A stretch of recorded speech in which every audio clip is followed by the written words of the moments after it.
Before we get started, make sure you subscribe and hit the bell icon for further updates. नमस्ते, hi friends, मैं ऋषि प्रकाश कोठारी फिर एक बार आपके सामने उपस्थित हूँ एक नया टॉपिक लेके। Where there is a will there is a way, जहाँ चाह है वहाँ राह है। ये एक सच्ची घटना है।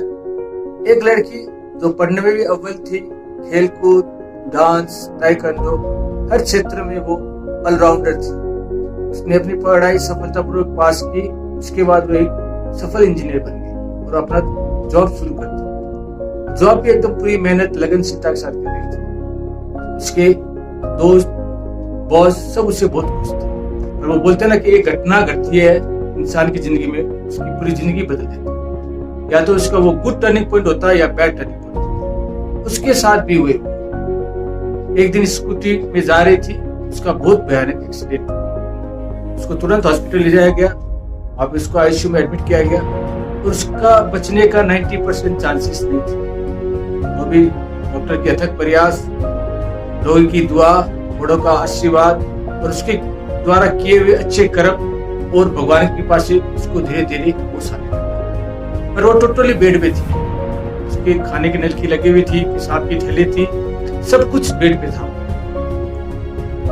उसमें सेंस नहीं था, मूवमेंट नहीं थी। फिर उसको कुछ दिनों के बाद उसको वार्ड में शिफ्ट किया गया। वार्ड में भी वही था, सब कुछ टोटली बेड पे था। वो धीरे धीरे करके 2-4 महीने के बाद उसको डिस्चार्ज किया गया और वो घर आई। घर आने के बाद भी पूरा उसका खाना पीना सब कुछ बेड पे था एकदम। उसको टॉयलेट जाने के लिए भी सपोर्ट था, मूवमेंट नहीं था बॉडी।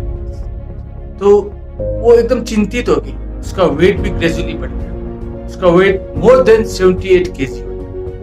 वो टेंस हो गई।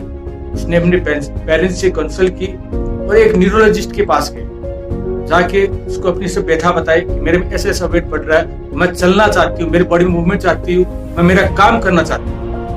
तो न्यूरोलॉजिस्ट ने उसको सलाह दी कि सबसे पहले आपको अपना वेट घटाना है। यदि आपको बॉडी को बैलेंस में लाना है, आपका बॉडी बैलेंस में आएगा तब आप मूवमेंट कर पाएंगे, अपना काम कर पाएंगे, चल पाएंगे। ये कठिन काम था और एक हिसाब से नामुमकिन काम भी था, क्योंकि उसको 78 प्लस से उसको नियर अबाउट 50 के आसपास आना। कोई 25-30 किलो घटाना कोई आसान काम नहीं था। और उसका एक डिटर्मिनेशन था, उसकी एक जिद थी कि मैं करूंगी, आई कैन, आई विल। और उसने सबसे पहले साइकिल मंगाई। साइकिल पीछे उसको बैठने के लिए सपोर्ट था और उसने साइकिलिंग शुरू की, कार्डियो शुरू की।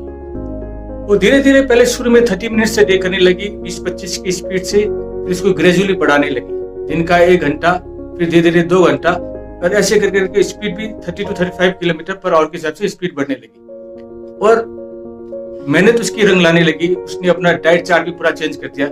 जो लड़की दिन में 1-2 बार मिल्क टी पीती थी, वो हफ्ते में 1 बार पीने लगी, फिर महीने में 1 बार पी ली। और अब तो शायद वो 10 महीने से उसने मिल्क टी बंद कर दी और ग्रीन टी, ब्लैक टी ये पीती है। खाने का भी पूरा रूटीन चेंज कर दिया। खाना totally boiled vegetable, olive oil में बना हुआ, और मिठाई भी वो ना के बराबर खाती थी। कोई महीना 1.5 महीना कोई एक पीस खा लिया फैमिली के पैसे से तो खाती थी। साथ में उसको पेरेंट्स का भी पूरा सपोर्ट मिला और स्पेशली उसकी माँ का, जिसने उसका पूरा डाइट का ध्यान रखा। और धीरे धीरे 78 से 70, 65, 60 ऐसे करते करते उसका वेट घटने लगा और आज उसका वेट नियर अबाउट 50 kg। तो उसकी अथक मेहनत, अथक प्रयास के कारण ये सब हासिल उसने किया। एक नामुमकिन था जिसके बचने की चांसेस भी नहीं थी। जो 4 कदम चल भी नहीं पा रही थी, आज वो 4 कदम चल पा रही है। अपनी अलमारी खुद सजाती है, अपना कुकिंग भी करती है, पढ़ती भी है, सब कुछ करने लगी धीरे धीरे। मतलब और उम्मीद करते हैं, उम्मीद क्या, हमको पूरा विश्वास है चंद महीनों के बाद वो अपनी नॉर्मल लाइफ में आ जाए। तो आदमी का यदि मेहनत रहे और आदमी की सोच रही थी मैं कर सकता हूँ, तो नथिंग इज इम्पॉसिबल। ये इससे मालूम पड़ता है। और ये ऐसी लड़की एक हमारे समाज के लिए, हम लोग के लिए एक मिसाल है कि सोचे रखने के बाद वो चीज होती है। मुश्किल नहीं है। आज आप देखते हैं जिंदगी में अप्स एंड डाउन्स आता है, प्रॉब्लम हर किसी का आता है। कोई प्रॉब्लम से भागता है और कोई प्रॉब्लम को फेस आउट करता है। आप प्रॉब्लम को फेस आउट कीजिए, आप उससे लड़िए, रास्ता बनाइए। आप प्रॉब्लम आपसे हार जाएगा। और यदि प्रॉब्लम से भागेंगे तो प्रॉब्लम आपका कभी पीछा नहीं छोड़ेगा। सफलता नहीं मिलती, कुछ भी नहीं मिलता, तो सफलता का द्वार को आप लात से खोलिए, पर उसको खोलिए, जिद रखिए, तो आप कुछ भी कर पाएंगे। विल रखिए, विल पावर सबसे बड़ा चीज है। तो मैं ये कहना चाहता हूँ लास्ट में, where there is a will there is a, और उम्मीद करता हूँ वो लड़की जल्दी से जल्दी ठीक होके हमारे RS मोटिवेशनल स्पीच में लाइव आए और लोगों को अपनी संपूर्ण कहानी अपनी जुबानी बताए। इस बार के लिए इतना, अगली बार फिर मिलेंगे। करो कुछ ऐसा काम कि दुनिया याद रखे आपका।